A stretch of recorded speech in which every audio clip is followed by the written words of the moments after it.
Hey, what's going on, guys? Kalamazi here, and this is going to be my 8.2 Affliction Warlock guide for both Mythic Plus and raid encounters. In it, we will discuss Azerite traits, talents, essences, rotations, and a few other things along the way. If you're interested in any weak auras or add-ons you see here, I'll place a link to my Twitch where I stream 5 to 6 days a week, as well as my Discord in the description where you can find them all. I will also place a link to some recent sims in the description as well if you would like to use those as a reference point. Starting off with Mythic Plus as Affliction, I will say that this season's Beguiling Affix is certainly more suiting for Affliction than Reaping was in Season 2. The main issue with Affliction currently in Mythic Plus is its very slow ramp-up time on Trash compared to other burst-based classes, while also having its main cooldown in Dark Lair on a 3-minute CD. If you're running anything in the mid-tier range key-wise on tyrannical weeks, you'll find that Trash typically ends up dying before you're truly able to spread all of your dots and get CDs rolling. As mentioned, however, we do not have to take mass AoE pulls from Reaping into account every 20% or so, which has really helped Affliction this season compared to last. Here's the overall generic build from Mythic Plus that I've been running and most everyone else has as Affliction. In the first row, our only actual choice is Death Bowl. Drain Soul is so undertuned at the moment that actually having no talent at all in the 15 row selected is a DPS increase over Drain Soul. Now that's not taking shard sniping and such into account, but it's still a terrible choice currently. Nightfall, while an awesome talent, is sadly undertuned at the moment as well. In the 30 row, we actually have the choice between Writhe and Agony and Absolute Corruption. If you have 2 or more sudden onset traits, you'll see a stronger gain from Writhe and Agony over AC, but AC is certainly the easier talent to play with, while also bringing with it very similar damage. Seeing as how I don't currently have very many sudden onset pieces, and also taking into account what Absolute Corruption brings with it, I give AC the nod here over Writhe unless you meet the actual Writhe criteria. Keep in mind that you also have to refresh your corruptions every 8 to 10 seconds or so via Seed on Trash if you're running Writhe and Agony. The 45 row is mostly utility, and I typically run with Burning Rush here. However, Dark Pact is also a solid choice in higher keys where you really want the extra damage reduction cooldown. In the 60 row, sadly, our only real competitive option is Phantom Singularity. So the Siege is not what it used to be in Legion, and Vital Taint is just, well, terrible at the moment. Singularity brings with it a decent bit of single target DPS, as well as a bit of AoE damage that can typically be used every Trash Pack in Mythic Plus. The 75 row is another utility row in a sense, and I typically either run with Mortal Coil or Shadow Fury here. There are certain applications where Demonic Circle can be useful in Mythic Plus, but the CD reduction or incapacitate Mortal Coil brings is very appealing. Now, following suit with the other Affliction talent rows, in the 90 row, our only real option here is Haunt. Grimoire of Sacrifice is undertuned and also does not proc off of AoE pulls, which makes it a pretty poor choice, and while Shadow's Embrace might initially seem like the better choice with Trash Packs, getting multiple targets to 3 stacks and maintaining the debuff is impossible with how many other spells you have to cast and maintain as Affliction. Haunt plays very well with the overall playstyle of Affliction in Mythic Plus as well, and is very strong when it comes to burning down priority mobs. In the 100 row, the vast majority of the time I run with Dark Soul Misery personally, as it provides a very strong damage boost with Dark Lair on both bosses and Trash alike in Mythic Plus. Creeping Death is technically an option if you don't want to manage the DSM cooldown, and will provide a bit more damage smoothing, but it's more often than not a subpar choice. It is worth noting that if you have both Absolute Corruption and Creeping Death, it does indeed increase the rate at which your corruption ticks, but your corruption still remains permanent on the target. When looking at Azerite traits in Mythic Plus, Racking Brilliance is a great all-around trait that you should certainly look to acquire if possible. You typically have multiple Agonies rolling on Trash most of the time, and even on certain bosses, which leads to high overall uptime on the massive intellect buff that it grants. Sudden onset buffs the damage that your Agony deals to its targets, while also having its initial application start at 4 stacks instead of 0. Running 2 or 3 sudden onset pieces with the Writhe and Agony talent really increases your Agony damage by a tremendous amount, but it's also much more punishing if your Agonies do end up dropping off for whatever reason. Inevitable Demise is another strong choice for Mythic Plus, as you typically always have multiple Agonies rolling like we mentioned. You are able to either focus one priority mob down with a large 50 stack drain, or at the same time can build to a 50 stack and quickly pull the boss, which will give you a lot of burst damage. Loyal to the End is a new Azerite trait in 8.2, and is a solid choice overall for Mythic Plus if other members of your group are running said trait, excluding the death proc that it brings. Cascading Calamity is a fine choice for Mythic Plus as well, however it does require you to cast 2 Unstable Afflictions into one target every 15 or so seconds to refresh the buff, which is not always what Affliction really wants to be doing. Looking at the essences for Mythic Plus as Affliction, I've run mostly with Essence of the Focusing Iris as my major. Minor essences for Affliction and Mythic Plus are a bit more sketchy as we don't gain as much value in a sense as say Demonology does from something like Memory of Lucid Dreams as a minor. I have experimented with Condensed Life Force, Crucible Flame, and Worldbane Resonance personally. If another group member is running Worldbane, then I'm a much bigger fan of just us running it. I feel that Blood of the Enemy would also be a great choice at the moment as a minor, but the jury is still out in a sense as to what is really the best minor essence for Affliction in Mythic Plus currently. I've also experimented a bit with Condensed Life Force as a major, as well as Purification Protocol in dungeons where aberrations are present, but feel overall that Focusing Iris is the better choice as a whole. The opener that you will want to follow as Affliction running the Absolute Corruption build is typically as follows. Start by precasting a Seed of Corruption if possible, followed by Haunt, and then typically Agony to all of your targets. You'll want to cast Phantom Singularity and dump your Unstable Afflictions into one mob if it needs to die fast, or spread them around if there's no priority mob. After that, simply summon your Dark Lair and then cast Deathbolt on a target with Unstable Affliction active. If you have the Focusing Iris Major Essence, now is a great time to use it. Outside of that, be sure to maintain your Agonies on each mob, as allowing it to drop is a very large DPS increase. Also be sure to keep your Haunt active on a target, and be sure not to cap and sit on a 50 stack ID unless you're saving it for something specific. Affliction in a raid setting, mainly Eternal Palace, at this point is a pretty strong overall choice. It is certainly the most mobile out of all 3 Warlock specs, and brings with it a tremendous amount of single target burst damage every 3 minutes. When looking at Azerite traits, Racking Brilliance is an amazing all-around trait that you should certainly look to acquire if possible. It is strong in virtually every scenario, and the massive intellect buff that it brings, especially when stacked, is extremely strong. Cascading Calamity is our strongest overall single target trait outside of Racking Brilliance, and only gains more value with 2 and 3 stacks.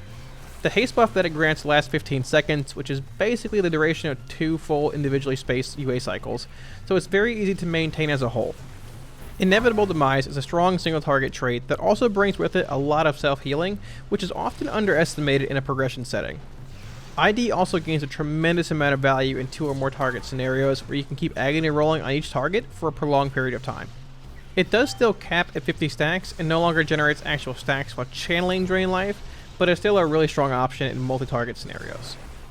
Loyal to the End is one of the new 8.2 Eternal Palace based Azerite traits that has recently received a lot of hype. It becomes much more powerful when multiple raid members are running the trait, and if one player wearing a piece with Loyal on it dies, you gain a very large secondary stat increase.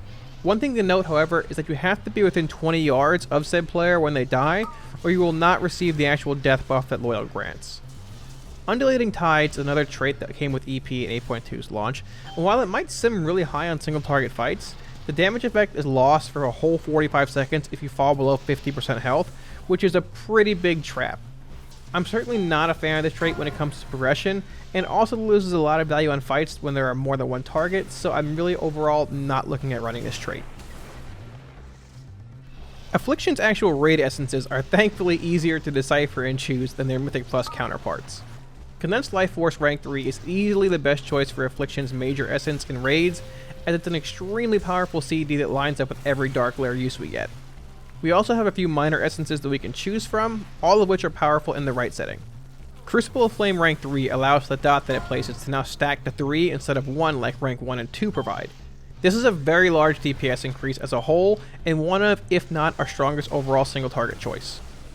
Worldbane Resonance rank 3 is a close second to Crucible of Flame, however it's a bit limited by movement and also requires 4 or more raid members to also be using Worldbane for it to be at its max potential. You also have to factor in movement like I said when running Worldbane, as on fights like Ashbane, you typically are shifting a good bit every so often, thus ranging the shards you and raid members have placed with Worldbane Resonance. If neither of these essences are available to you, Essence of the Focusing Iris as a minor is also a strong single target option as well, as the haste buff it provides is pretty significant. If ads are present, you can target them to apply dots as well. All you have to do is hit your main target with a spell within 4 seconds to maintain the actual buff. Dot applications do refresh the Iris buff as well. The build I typically run consists of Condensed Life Force rank 3, and then either Crucible of Flame or Whirlwind Resonance if it's manageable. Now looking at single target talents here, you will most likely start to notice a bit of a trend the further we get into this build. The case is exactly the same for the 15 row here as it is for Mythic Plus. Drain Soul is so horrendously undertuned that having literally no talent in this row is a DPS upgrade overtaking Drain Soul currently. While Nightfall is an awesome effect, it's not in a good place either currently, but Death Bolt plays very well with our cooldown cycles, as well as actually being a strong choice damage-wise. In the 30 row, Siphon Life is going to be the best choice you want to make when it comes to actual pure single target fights. There are certainly cases where both Absolute Corruption and Wrath of Agony are strong choices on fights such as Jadefire Masters, Conclave, The Chosen, and Jaina to name a few, but half the time they're used in padding strategies sort of as is. The 45 row is a utility row as mentioned, and the vast majority of the time I've had Burning Rush as my talent of choice here. The additional movement speed it provides is a huge plus in almost every scenario. Moving quickly from one mechanic means more DPS uptime on the actual boss. Just don't forget to turn it off once it's over, or you're probably going to suffer the wrath of your raid healers. In the 60 row, the only choice we have here, once again, is Phantom Singularity. It is effectively the only real single target choice we have in this row, and also lines up well with Balefire and Dark Lair having a 45-second cooldown. It does indeed provide a bit of AoE or splash damage as well, if multiple mobs are near one another.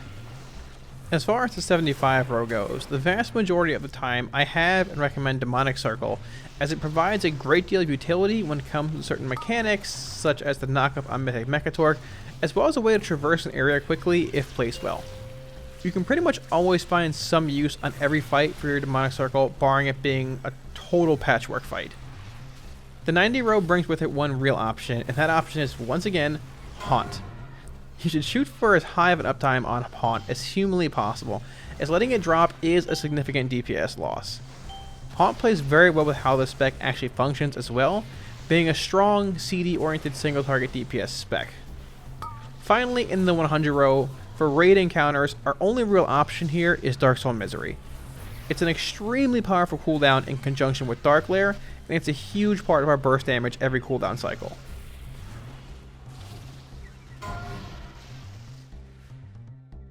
Affliction single target opener with rank 3 Condensed Life Force is actually pretty similar to how it was before. You want to precast Haunt right into Agony, Corruption, Siphon Life, and then Phantom Singularity. After that, pop your Condensed Life Force CD into Dark Soul to not waste a GCD with Dark Soul active, and go right into dumping all of your unstable afflictions. After that, simply pop your Dark Lair cooldown right into a Death Bolt. If you have a Cyclotronic Blast or damage-based trinket that's on use, now is a good time to use that. Just make sure that your Haunt does not fall. Outside of that, be sure to maintain your Haunt in 3 dots while also trying to maintain as high of an uptime on Unstable Affliction as possible due to the 10% bonus damage it brings while active. Both Haunt and Unstable Affliction are interesting spells in themselves, as they bring actual damage modifiers with them. This is also applied to spells and abilities outside our normal Warlock toolkit, such as on-use damage trinkets, which make them even more powerful for us as a whole, which is why it's important to have them active, if possible, when using such effects such as the Cyclotronic Blast trinket or dumping large ID stacks. The same effect can be seen in a sense with our recent stat weight shift in 8.2. While I still don't advocate stat weight sims as a whole and think that top tier sims are better, both Versatility and Critical Strike gained a lot of ground in 8.2 due to damage-based trinkets, damage-based essence procs, and benthic gear with damage procs as a whole due to their damage being directly affected by Versatility and Critical Strike. Most of my own personal single target sims have pushed me towards a set consisting of Critical Strike and Versatility gems / enchants, but if I sim multi-target scenarios, they begin to fall off a decent bit. As far as cooldown use goes, once you've acquired Condensed Life Force rank 3, you will want to actually hold your Dark Soul cooldown, which is 2 minutes, for your 3-minute Dark Lair and Condensed Life Force CDs. Doing so provides more DPS than if using Dark Soul separately. The actual food that I have been using for raiding is none other than Mech Dowl's Big Mech, which provides 93 additional Critical Strike rating. Potion of Unbridled Fury should be used for single target encounters, and even potentially 2 target fights at times where one boss is going to be focused over the other. In high cleave based scenarios, however, Superior Battle Potion of Intellect begins to pull ahead. Pet damage in BFA has been normalized across the board for both Affliction and Destruction, but each pet does bring with it a bit of utility. The Imp brings with it both a small heal for the Warlock as well as Singe magic. The Fell Hunter, on the other hand, brings with it an interrupt on a 24-second cooldown as well as a purge. The Imp is technically the best option when it comes to pure DPS, as it does not have to run between targets when swapping to them, but the DPS difference is very minor. Thanks for watching, guys. I hope this guide gave you all a better understanding of just how Affliction looks currently in 8.2 and the Eternal Palace. If you're interested in any weak auras or add-ons you've seen here, there's a link to my Twitch and Discord in the description where you can find them all. If you have any questions, feel free to leave them in the comment section below and I'll be sure to get back to you. I will also be releasing my Demonology, Destruction, and Warlock Mythic Plus guides for 8.2 within the next week or so as well, so if you want to see those and more WoW content, smash those like, share, and subscribe buttons as your support really helps. Thanks guys, and I'll see y'all on stream. Peace.